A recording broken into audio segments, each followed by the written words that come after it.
Hey friend, it's me Vasco with a quick announcement. We at the Scrum Master Toolbox podcast are organizing this year's Scrum Master Summit. For tickets and details on the summit, check out the URL bit.ly/SM Summit 22. All one word, SMSUMMIT 22. And now, on to the show. Hello, everybody. Welcome to one more week of the Scrum Master Toolbox podcast. This week, we have joining us from Germany, Daniel Lutz. Hi, Daniel. Welcome to the show. Hi, Vasco. Thank you for having me. Absolutely. So Daniel is an organizational Agile coach working full-time at a leading European energy company, scaling Agile with around 30 Agile teams.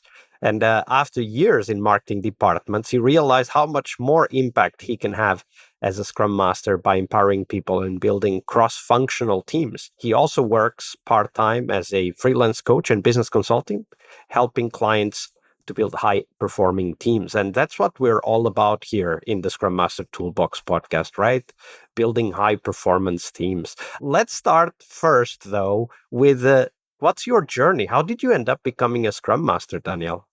It's kind of special, and it got to me by accident, more or less, I have to say. So my background is in marketing. I used to work in big companies in digital marketing, mostly on the interface between bringing new technologies and new marketing technology to traditional marketing teams. Mostly arranged and organized in a classical waterfall approach, but non-IT.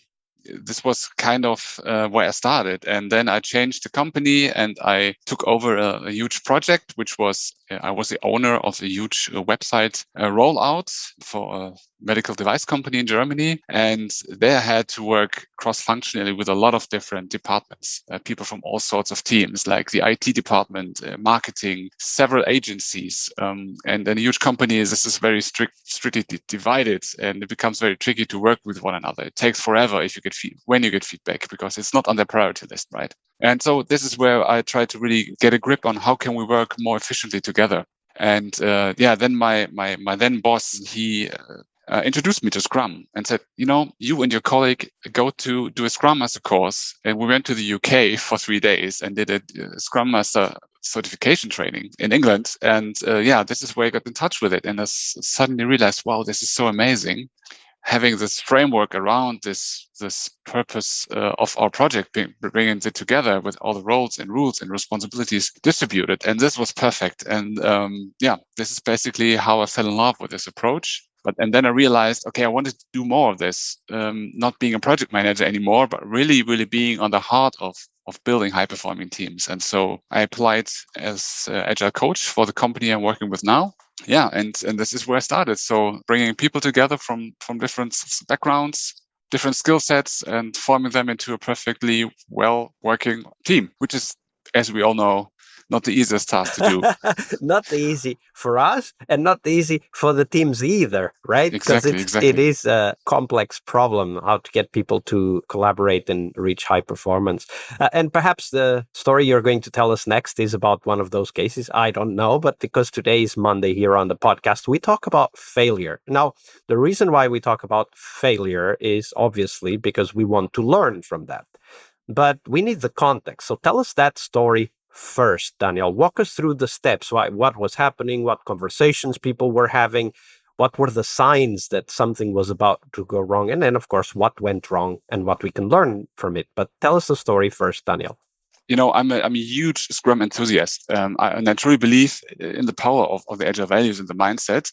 And for me, it became so clear that there's no alternative around it. Right? So there is another way of doing doing projects and complex projects, especially not in the software development world. But I slightly underestimated human nature when I started. And I realized that Agile may not be for everyone. Right? So how did that start? Like what was the conversation or the conflict or whatever arose that started to give you that hint? When we set up the team, so we started with a couple of pilot teams to set up Scrum teams for specific purposes. And some of the teams were staffed from the outside. That classical top-down, okay, those guys, you are working now in a Scrum team together. They have not worked together as closely ever before. Yeah, they were perhaps even in different departments. I don't know. Yeah, they were in different departments, exactly. So they had different managers. Those managers had different objectives, business objectives, and they were not very aligned. So they were aligned on the project outcome, but they were not aligned in their way of working and how they work with their employees. And so this led to a lot of conflicts in the team. So we had a couple of the brightest and best, air quotes, best software developers in that team. In the beginning, it turned out to be working fairly well, but we couldn't get a grip on how can we build them working together. And they were still working on the silos, and the specialists were working on the specialist stuff. They were not really sharing a lot of information, and they were keeping their own backlogs more or less that they worked on, right? And so it was very, very hard to bring them together on forming, developing, and sticking to a committed sprint goal. This was very tricky, like for having 4 or 5 different sprint goals. Well, how did that happen though? Like I imagine that it's hard enough to define a sprint goal. Many teams don't do that, but I imagine that the motivation, the goals, the ideas that each of the team members had led to maybe discussions, conflicts during sprint planning. How did that happen? How was it in practice hard to define a single sprint goal for the team? They didn't see the benefits because they were coming from their own personal backgrounds. Yeah, there was a back end engineer that was focusing on his task. It was very hard to get them into a broader picture because it was not clear for them. Okay, what is our overarching goal here? Their backlog was organized more as a to-do list. This was one of the root causes that really led to that. So the user stories were still sliced in a horizontal way, right? So more in a classical waterfall project within a sprint. This was leading to, okay, I can't do discussions like, oh, I can't do this in the sprint because I have to wait for this and this. And so I'm running out of work. So I have nothing to do in this sprint.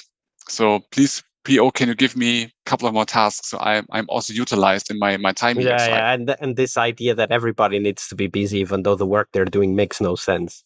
Yeah, exactly. How did you handle that as a Scrum Master?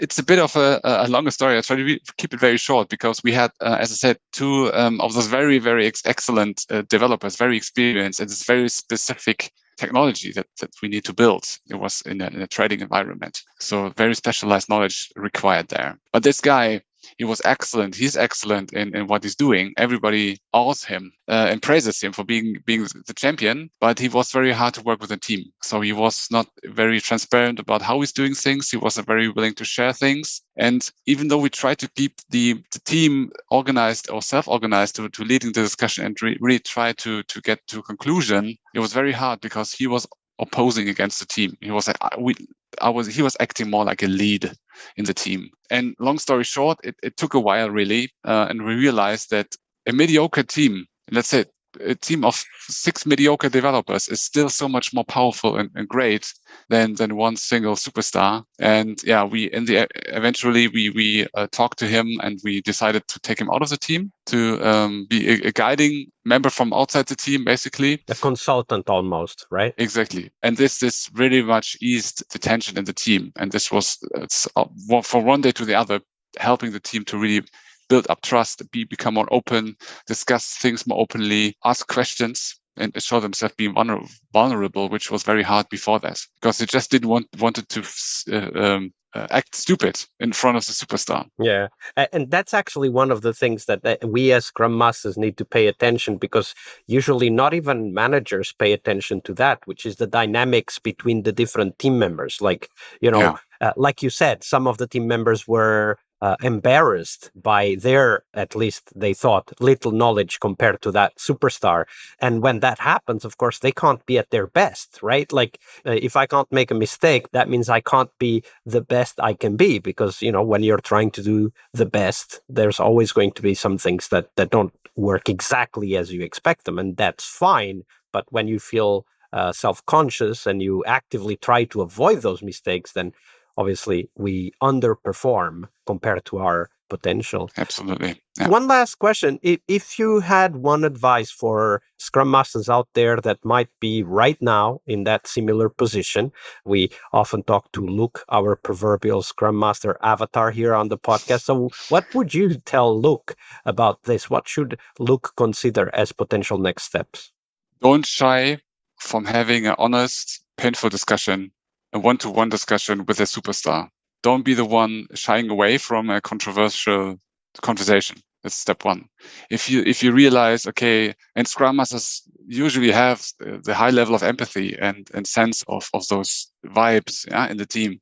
If you realize, okay, there's something odd going on with that guy or the girl in the team, please speak to him one-to-one, bilaterally, have an honest conversation. That's step one. We waited a little bit too long having that in our story, and ask and try to understand that person. Why is he acting that way? What are his fears and his concerns? Really try to be empathetic with that person and give it a little bit of time explaining it. And after a while, approach the person again.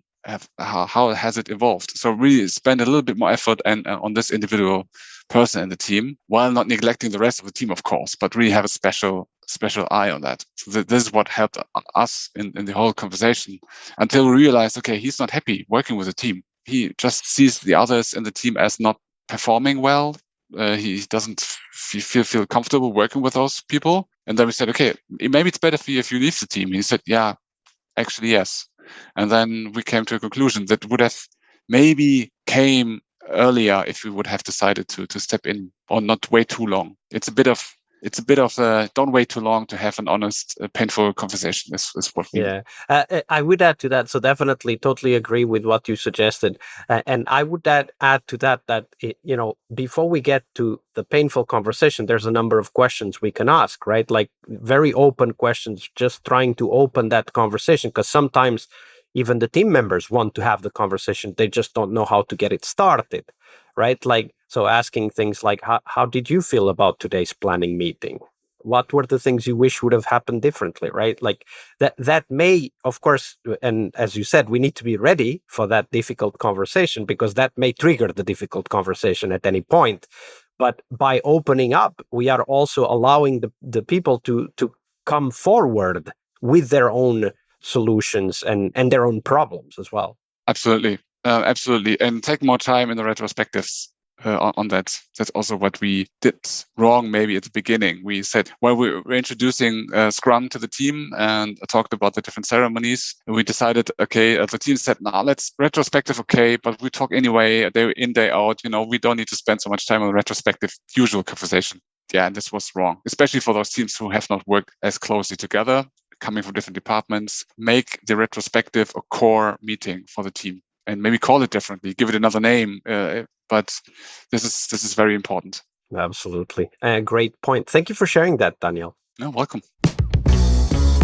Hey friends, it's Vasco again, now with a bit longer announcement. I'm part of the team that is behind the Global Scrum Master Summit, the conference dedicated to the Scrum Master role. If you're a Scrum Master, the Scrum Master Summit is the place to learn, to share, and of course to meet new friends. We will have lots of live sessions where you can meet and network with other Scrum Masters from the whole globe. So make sure you check it at bit.ly/SM Summit 22. We have several amazing keynotes and 7 tracks that feature people like you and, of course, thought leaders sharing their insights, their knowledge, and helping you become an awesome Scrum Master. You can check out all of the details of the summit, including the keynotes announced, the track chairs, and much more at bit.ly/SM Summit 22. That's all one word. That's bit.ly/SM SUMMIT and the numeral 22. I'll see you on the conference floor.